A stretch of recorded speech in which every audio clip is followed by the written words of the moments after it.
Hey students, how's it going? Mr. Huff here. We're going to be studying, well, we're not really studying, but we're going to just do a quick review of the legislative branch of government. It's Article 1 in the U.S. Constitution. Some things that you're going to need to know for the test. You need to know what bicameral is, when the census is, what a constituent is, what gerrymandering is, the types of committees there are, how many people are in the Senate, how many people are in the House, the types of powers. Okay, students, so let's talk about those division of powers that we were talking about a little while ago. We have enumerated, delegated, express powers. Those are for the national government. For the national and state governments, we have concurrent powers, and for the state governments, we have those reserve powers. Here's some examples of each. For the national government, examples include regulating foreign and interstate commerce, coining money, providing an army and a navy, declaring war, establish federal courts below the Supreme Court, conducting foreign relations, and exercising powers implied from the express powers. Now, moving on to concurrent powers, powers that are for the national state governments. These powers might include levying taxes, borrowing money, spending money for the general welfare, establishing courts, lower courts, and enacting and enforcing laws. So we have the Federal Bureau of Investigation, we have the State Bureau of Investigation, who are enforcing the laws.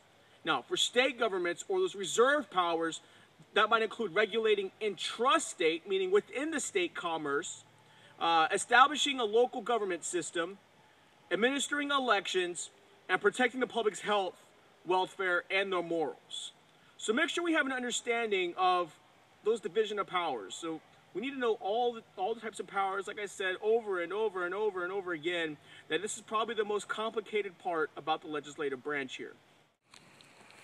Okay, students, something else I forgot to add in there.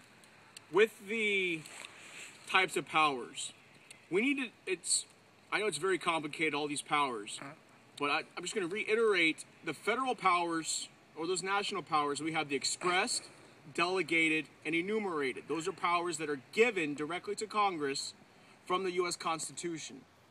Now, in Article 1, Section 8, in the 18th paragraph, it talks about necessary and proper clause, the elastic clause, and implied powers. It's very important that you understand the concept of these. The elastic clause is that Congress can stretch its powers or expand its powers to do whatever is necessary and proper for them to carry out those expressed, delegated, or enumerated powers. We're going to call those types of powers implied powers. So we're not actually, it's not actually listed out, but it is implied. So those are implied powers. So make sure we have an understanding of the types of powers. Also for the test, make sure you know what it means to impeach, writ of habeas corpus, bills of attainder, and ex post facto laws. Let's see. Writ of habeas corpus, those are court orders that require the police to bring somebody into court to tell them why they are being held, why they're being charged. Bills of attainder,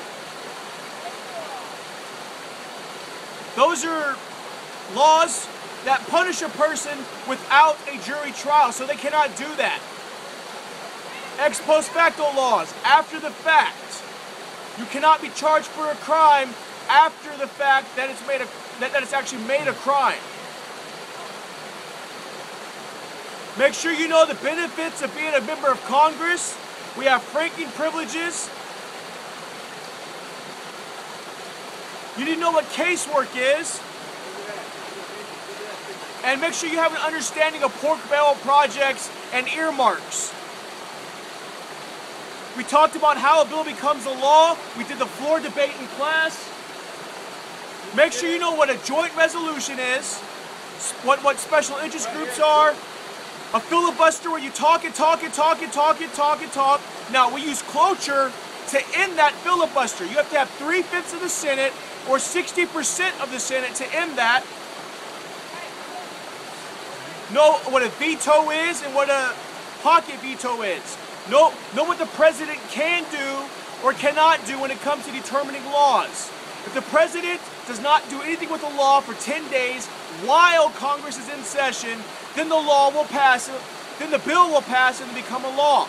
If the president does nothing for 10 days and they are not in session, they being Congress, then the bill is going to just die.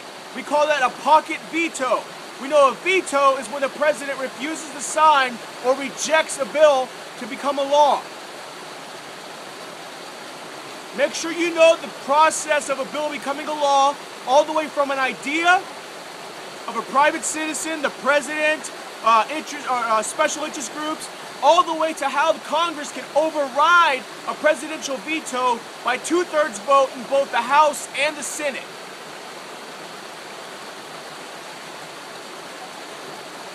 Probably on Monday, we're going to cover the North Carolina General Assembly, where I had my internship. That's part of what you have to know for this unit here. So I'll talk to you guys later. You guys have a great weekend and stay safe.